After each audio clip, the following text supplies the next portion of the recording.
한미가족 여러분 안녕하세요. 오늘은 7월 마지막 토요일 아침, 토요일 새벽 기도 시간입니다. 오늘도 아침을 깨워서 하나님의 말씀을 함께 묵상하고 기도하는 이 시간에 함께 나오신 여러분들을 주님의 이름으로 환영하고 축복합니다. 한 주간 동안 잘 지내셨지요? 지난 목요일 오하이오 주정부에서 현재 코로나 바이러스 사태에 관한 새로운 주정부의 지침이 발표가 되었습니다. 크게 두 가지인데요. 하나는 오하이오 주 내의 모든 공공장소에서 이제 마스크 착용을 의무화하겠다 하는 내용이고요. 다른 하나는 확진자 비율이 15%를 넘어가는 주에서 오시거나 혹은 그런 주로 여행을 하시는 분들은 2주간의 자가격리, 쿼런틴을 권고하는 사항입니다. 모든 공공장소라고 하는 것은 이제 실내 공공장소를 말하는 것이고요. 우선적으로 집이 아닌 모든 공공장소 실내에 들어가실 때는 반드시 마스크를 착용하라는 내용이고요. 바깥에서도 다른 사람과의 거리를 6피트 이상 둘 수 없게 되면 또 마스크를 쓰는 것을 권고하고 있습니다. 물론 10세 이하의 어린아이나 혹은 환자, 호흡기에 어려움이 있는 분들, 그리고 우리처럼 예배 시간에 말을 해야 하는 사람들, 예배 모임을 인도하는 사람들, 이런 사람들은 예외이겠습니다만은 그렇지 않은 분들은 당분간 마스크 착용을 공공장소에서는 반드시 해달라고 하는 그런 주정부의 지침이 있습니다. 이런 지침이 다소 불편하고 또 그래서 어려워하시는 분들이 계시는 것 같습니다만은 이런 조치들은 다 우리 자신은 물론이지만 우리가 함께 살아가는 이 사회와 이웃의 안전과 건강을 위한 최소한의 조치입니다. 우리 모두 이 일에 적극적으로 협조를 하고 또 교회도 이런 주정부의 지침을 따라서 현장 예배 참석하신 분들의 안전과 건강을 위해서 최선을 다해서 노력하고 준비하겠습니다. 아무쪼록 우리 모두가 안전하고 건강한 모습으로 신앙생활을 계속해서 잘 해갈 수 있도록 같이 노력하고 또 기도하는 우리 모두가 되면 좋겠습니다. 우리 우선 같이 한번 기도하겠습니다. 하나님 아버지 감사합니다. 오늘도 저희들을 하나님의 은혜와 말씀 있는 곳으로 불러주시고 함께 주의 음성 앞에 마음과 귀를 열 수 있도록 저희들에게 귀한 시간 허락해 주신 것을 감사합니다. 오늘도 저희들에게 하나님의 기록된 말씀으로 친히 찾아와 주시고 말씀해 주시고 또 그 말씀을 저희들의 가슴에 깊이 새겨 말씀을 따라 살아가는 신실한 하나님의 사람들, 주님의 나라 백성들이 다 되게 하여 주시옵소서. 말씀이 능력이고 말씀이 우리의 힘과 소망인 것을 다시 한번 확인하고 기억하는 아침이 되게 하여 주옵소서. 예수님 이름으로 감사하며 기도합니다. 아멘. 오늘 아침 우리에게 주시는 하나님의 말씀은 구약성경 에스겔서 23장 14절부터 27절까지 말씀입니다. 에스겔서 23장 14절에서 27절까지 말씀입니다. 전체가 크게 두 단락으로 구성이 되어 있습니다. 그래서 먼저 첫 번째 단락 14절부터 21절까지를 먼저 읽고 그런 다음에 22절부터 마지막 절까지를 또 같이 읽고 그 내용을 살펴보도록 하겠습니다. 먼저 14절부터 21절까지입니다. 그가 음행을 더하였음은 붉은색으로 벽에 그린 사람의 형상 곧 갈대아 사람의 형상을 보았음이니 그 형상은 허리를 띠고 동이고 머리를 긴 수건으로 쌌으며 그의 용모는 다 준수한 자 곧 그의 고향 갈대아 바벨론 사람 같은 것이라. 그가 보고 곧 사랑하게 되어 사절을 갈대아 그들에게 보내매 바벨론 사람이 나와 연애하는 침상에 올라 음행으로 그를 더럽힘에 그가 더럽힘을 입은 후에 그들을 싫어하는 마음이 생겼느니라. 그가 이같이 그의 음행을 나타내며 그가 하체를 드러내므로 내 마음이 그의 형을 싫어한 것 같이 그를 싫어하였으나 그가 그의 음행을 더하여 젊었을 때 곧 애굽 땅에서 행음하던 때를 생각하고 그의 하체는 나귀 같고 그의 정수는 말 같은 음란한 간부를 사랑하였도다. 네가 젊었을 때 행음하여 애굽 사람에게 네 가슴과 유방이 어루만져졌던 것을 아직도 생각하도다. 21절까지를 먼저 읽었습니다. 성경을 읽을 때 가끔 좀 민망하다는 생각이 들 때가 있습니다. 오늘 우리가 읽은 에스겔서 23장처럼 남녀 간의 이런 은밀한 관계를 너무 적나라하게 묘사하는 경우가 가끔 있습니다. 물론 이런 묘사는 이스라엘 민족의 영적인 타락, 범죄를 비유적으로 설명하기 위해서 기록한 것이기는 하지만 그 내용이 너무 참 적나라하다 보니까 참 읽는 저도 그렇고 또 이런 내용을 설교하고 설명하는 이런 시간도 솔직히 좀 부담이 되긴 합니다. 좀 우리 특별히 동양 사람, 한국 사람의 정서에서는 이런 표현을 좀 감추고 넘어가잖아요.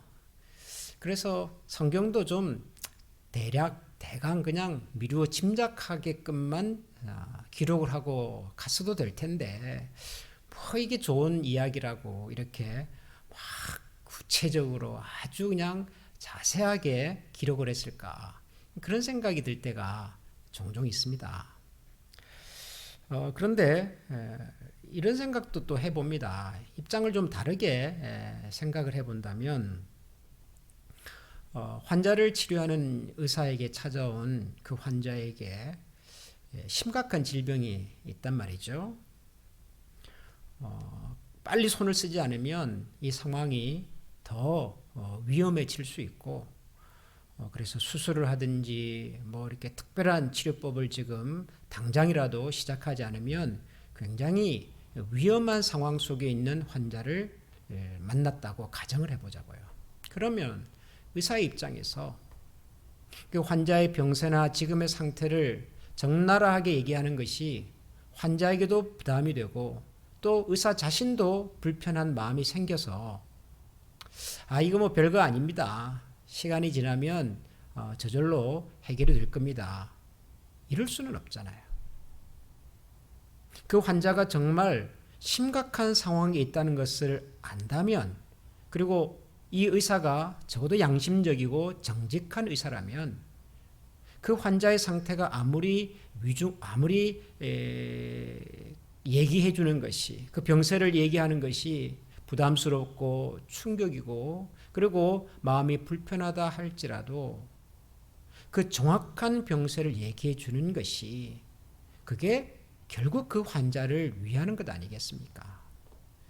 그렇게 생각해 본다면 성경이 이스라엘 민족 혹은 우리의 범죄와 영적인 타락에 대해서 정말 우리가 듣기에 보기에 읽기에 불편할 정도로 자세하게 적나라하게 묘사하는 이유도 결국은 같은 것이 아닐까.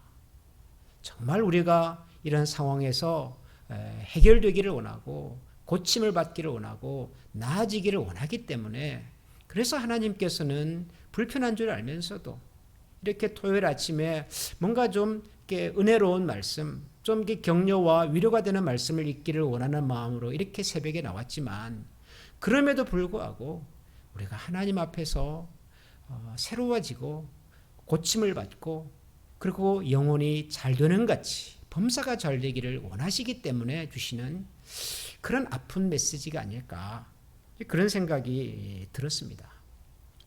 좀 불편하지만 좀 부담스럽지만 그래서 있는 내용 그대로를 제가 읽어드렸고 그리고 그 내용을 우리가 아침에 살펴보려고 합니다. 우리가 읽은 내용에 보면 여기에 음란한 일을 하고 있는 이 주인공이 세 사람이 등장을 합니다. 한 사람은 유다 왕국이고요, 유다 민족이고요. 또 하나는 갈대아 사람이라고 불려지는 이 바벨론입니다. 바벨론이라고 하는 나라고요. 또 하나는 이제 애굽이죠, 이집트죠. 이 삼각 관계입니다. 유다 왕국이 처음에는 이집트와 가까이 잘 지내다가 북쪽에서 바벨론이라고 하는 새로운 강력한 나라가 등장을 하니까 마음이 또 그쪽으로 쏠렸던 거죠. 이렇게 두 사이에서 마음을 정하지 못하고 왔다 갔다 하는 이런 유다 백성들의 그런 마음을 오늘 우리가 읽은 에스겔서에서는 음란한 범죄, 그렇게 설명을 하고 있습니다. 그런데 여러분, 유다 왕국이 이집트하고 친하고 혹은 바벨론하고 친하고, 그래서 이집트와 한편이 됐다가 또 바벨론과 한편이 됐다가 하는 이런 모습을 왜 하필이면 음란한 행위다 이렇게 표현을 했을까요? 그 죄를 왜 이렇게 성적인 범죄로 굳이 설명을 했을까요? 그 이유가 여러분 뭐라고 생각하십니까? 사실 모든 죄가 우리에게 가져오는 가장 큰 그 피해는 우리를 하나님으로부터 멀어지게 하는 것입니다. 우리의 마음과 생각을 하나님으로부터 끊어내는 것이며, 죄는 우리를 하나님으로부터 끊어내는 것이며 잘라내는 것입니다. 멀어지게 하는 것입니다. 이 성적인 범죄라고 하는 것이 결국은 평생을 함께 하기로 약속했던 두 사람 사이의 신뢰와 믿음을 끊어놓는 것 아니겠습니까? 내가 그 사람에게 무슨 금전적인 피해를 줬나요? 아니면 육체적인 상해를 입혔나요? 그런 것은 아니지만 이 음란이라고 하는 것은 내가 그 사람에게 약속했던 나의 마음과 신의와 신뢰를 다 포기해버리고 잘라버리고, 그게 음란이 가지고 오는 가장 큰 피해 아닙니까? 그러니까 하나님께서 보시기에 이스라엘 백성이, 유다 백성이 바벨론하고 친하고 애굽하고 친하면서 결국은 그들의 마음이 하나님으로부터 멀어지더라는 겁니다. 하나님으로부터 떠나게 되더라는 거죠. 이것이 유다 왕국의 이런 허물과 범죄를 음란이라고 하는 죄로 설명하는 이유라고 저는 생각을 합니다. 여러분, 사실 우리도 마찬가지로 우리의 마음속에 뭔가 하나님 앞에서 떳떳하지 못한 생각이나 또 그런 마음이나 그런 행동을 하고 나면 우리도 하나님 앞에 나아가는 것이 참 부담스럽지요. 우리의 마음과 생각이 참 하나님이 별로 기뻐하지 않는 그런 일들로 가득 차 있는데도 불구하고 기도가 된다? 부부싸움을 그렇게 격하게 하고 난 다음에도 아무런 일이 없었던 것처럼 주일 아침에 앉아서 예배를 드린다? 여러분, 이게 가능합니까? 내가 하나님과의 만남이 부담스럽고 하나님에 대하여 내가 뭔가 좀 떳떳하지 못한 생각과 마음과 행동을 했음에도 불구하고, 여러분, 우리가 기도를 아무 이상 없는 것처럼 할 수 있다면 그거야말로 심각한 문제입니다. 왜냐하면 하나님을 속이는 거 아니면 자신을 속이는 거니까요. 그거는. 부부싸움을 그렇게 격하게 하고 난 다음에 혹은 자녀들과의 그런 말다툼과 깊은 다툼이 있고 난 다음에 아무런 일이 없었던 것처럼 예배를 드린다. 여러분, 그것 역시 하나님을 속이든지 아니면 자신을 속이는 거 아니겠습니까? 세상에서 아픈 것을 좋아할 사람은 없습니다. 기도 생활이, 예배가 잘 안 되는 것을 좋아할 사람이 없습니다. 그러나 만약에 요즘 내 상태가 뭔가 좀 기도를 하려고 해도 기도가 잘 안 되고, 참 하나님 앞에 예배를 드리려고 해도 뭔가 생각과 마음이 집중이 잘 안 되고 한다면, 여러분, 뭔지는 모르지만 우리가 하나님 앞에서 짚고 넘어가야 할 것이 우리의 마음과 삶 속에 혹시 있는지 모른다. 이런 생각을 같이 한번 해보면 좋겠습니다. 이렇게 토요일 새벽 아침에 이렇게 참 읽기에도 부담스러운 이런 내용을 우리가 굳이 읽는 이유는, 이런 듣기 민망하고 읽기 불편한 내용을 통해서 혹시라도 내가 들여다보기를 꺼려하고 내가 다시 기억하기를 불편해하는, 그렇지만 그것이 내 속에 남아있는 한 하나님께 나아가서 기도하고 찬양하고 그 하나님 앞에 진실한 예배자로 서는 것을 힘들게 만드는 것이 없는지를 한번 들여다보자는 거죠. 아프지만 불편하지만 그리고 그 자리에서 다시 하나님을 기억하고 하나님을 찾고 예배의 자리에 나아갈 수 있는 그런 우리가 되면 좋겠습니다. 그 다음에 22절에서 27절입니다. 22절부터 27절을 읽어보겠습니다. 그러므로 오홀리바야 주 여호와께서 이같이 말씀하셨느니라. 나는 네가 사랑하다가 싫어하던 자들을 충동하여 그들이 사방에서 와서 너를 치게 하리니 그들은 바벨론 사람과 갈대아 모든 무리 북엇과 소아와 고아 사람과 또 그와 함께한 모든 아수르 사람 곧 준수한 청년이며 다 고관과 감독이며 귀인과 유명한 자요 다 말타는 자들이라. 그들이 무기와 병거와 수레와 크고 작은 방패를 이끌고 투구 쓴 군대를 거느리고 치러 와서 너를 애워싸리라. 내가 재판을 그들에게 맡긴즉 그들이 그들의 법대로 너를 재판하리라. 내가 너를 향하여 질투하리니 그들이 분내어 네 코와 귀를 깎아버리고 남은 자를 칼로 엎드러뜨리며 네 자녀를 빼앗고 그 남은 자를 불에 사르며 또 네 옷을 벗기며 네 장식품을 빼앗을지라. 이와 같이 내가 네 음란과 애굽 땅에서부터 행음하던 것을 그치게 하여 너로 그들을 향하여 눈을 들지 못하게 하며 다시는 애굽을 기억하지도 못하게 하리라. 아멘. 22절에 보니까 오홀리바라고 하는 이름이 나오는데요. 이건 유다 왕국에 대한 별명입니다. 23장 앞부분에 보면 오홀라라고 하는 이름도 또 나오는데요. 이것은 북쪽 이스라엘 왕국에 대한 별명입니다. 북쪽을 오홀라라고 부르고 남쪽을 오홀리바라고 불렀습니다. 이름이 비슷하지요. 자매라는 뜻입니다. 같은 뿌리에서 시작을 했고 그리고 또 두 나라가 망한 이유도 비슷하기 때문에 비슷한 이름으로 지금 부르고 있습니다. 그런데 22절을 보면 오홀리야가 사랑하던 바벨론에 대해서 오홀리야의 마음이 변해버렸어요. 그러니까 변심을 알아챈 바벨론이 이제는 한때 자기를 좋아했던 유다 왕국의 군대를 이끌고 쳐들어오게 되었다는 겁니다. 각종 무기들을 동원해서 아주 강력한 군인들을 대동해서 지금 유다 왕국을 쳐들어오고 있습니다. 그런데 이 바벨론 왕궁의 침략을 25절에 보니까 너를 향한 나의 질투 이렇게 표현을 했습니다. 너를 향한 유다 왕국을 향한 나의 질투, 하나님의 질투. 바벨론의 침략은 유다 왕국을 향한 하나님의 심판이었죠. 근데 그 심판을 질투라는 말로 표현을 했습니다. 하나님의 질투라는 표현을 읽었다고 해서 하나님이 우리 사람처럼 시기하고 질투하는 분이다. 그런 뜻은 아닙니다. 질투라는 말의 본질은 여전히 나는 너를 사랑한다 하는 뜻입니다. 사랑하지 않는 대상에게는 질투할 일도 없지요. 여전히 사랑하기 때문에 질투하는 마음이 생기는 것이죠. 본질은 그것입니다. 유다 왕국에 대한 하나님의 사랑이 여전히 살아있다 그런 뜻입니다.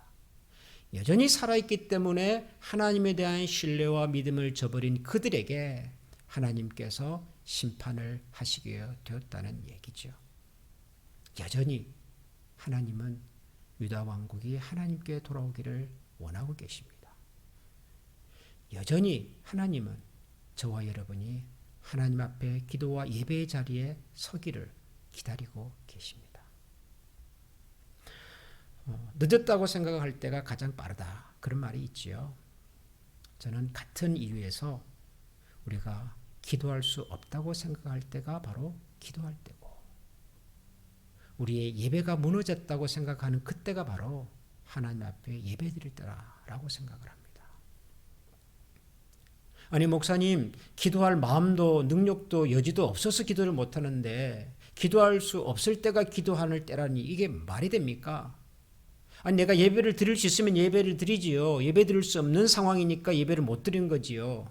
혹시 여러분 그런 생각을 하실지도 모르겠습니다만은 여러분 기도라고 하는 것이 꼭 말을 해야 기도는 아니지 않습니까? 여러분 예배라고 하는 것이 꼭 찬양을 하고 설교를 듣고 그래야만 예배가 되는 것은 아니지 않습니까? 우리가 말할 수 없어도 우리의 마음을 가지고 하나님 앞에 나와 서 있는 것, 앉아 있는 것 자체가 기도일 수 있지 않습니까? 자녀가 없어서 성전에 나와서 매일 흐느끼며 울부짖었던 한나의 기도. 성경에는 그런 여인의 기도도 있단 말이죠. 성전에 올라와서 하나님, 저는 죄인입니다. 저를 불쌍히 여겨주십시오. 그 말밖에 하지 않았지만 하나님께서는 그날 성전에서 했던 모든 기도 중에서 바로 그 세례 기도를 가장 귀한 기도로 여겨주지 않으셨습니까? 말을 하자는 것이 아니라 우리 아픈 마음, 상한 마음, 힘든 마음을 가지고 그래도 하나님 앞에 나아가는 것이 그게 기도다 그 말이죠. 예배드리기 어려운 상황 속에 있는 줄 알지만 그래도 하나님 앞에서의 예배를 귀한 것으로 알고 시간과 마음을 모아서 하나님 앞에 나아오는 자세, 중심, 그게 바로 예배자의 가장 중요한 거 아니겠습니까? 사랑하는 한미가족 여러분, 기도하기 어려우시다면 그럴지라도 우리의 마음과 생각을 가지고 하나님 앞에 가십시다. 요즘 예배드리기가 어렵지요. 하나님 앞에 집중해서 예배하기가 쉽지가 않습니다만 그럴지라도 그 시간과 장소를 기억하고 이스라엘 백성들이 성전을 사모하며 성전을 향하여 열린 창문 앞에서 하루 3번씩 절했던 그 다니엘의 모습처럼 오늘도 하나님을 기억하고 그 하나님 앞에 기도자로 예배자로 나아가서 여전히 우리를 기다리시는 하나님을 경험하고 만나는 그런 우리 모두가 될 수 있기를 주님의 이름으로 축원합니다. 기도하겠습니다. 하나님 감사합니다. 참 아침부터 읽기 민망한 내용이지만 어쩌면 이것이 지금 우리의 모습일지도 모르겠다는 생각으로 정직하게 읽어봅니다. 부끄러운 내용도 감추고 싶은 이야기도 많이 있지만 하나님 이 하나하나를 다 들추어내어 정결하고 깨끗한 영혼으로 서기를 원하시는 하나님의 마음이 이 말씀 속에 담겨 있음을 기억하고 이 말씀으로 오늘도 우리의 내면을 들여다봅니다. 하나님, 혹시라도 우리가 하나님 앞에 떳떳하지 못한 생각이나 행동이나 혹은 마음의 거짓과 욕심을 가지고 있었다면 고쳐주시고 또 바로잡아 주시고 온전케 하여 주시옵소서. 질투하시는 하나님, 여전히 우리를 사랑하시고 우리를 향한 사랑의 끈을 놓지 않으시는 하나님을 기억하고 기도하기가 힘들고 예배가 쉽지 않은 상황 속에 있지만 그럼에도 불구하고 하나님을 기억하고 하나님을 찾는 기도의 자리, 예배의 자리를 오늘도 귀하게 여기며 살아갈 수 있는 저희 모든 한미 가족들이 되게 하여 주옵소서. 예수님 이름으로 감사하며 기도합니다. 아멘.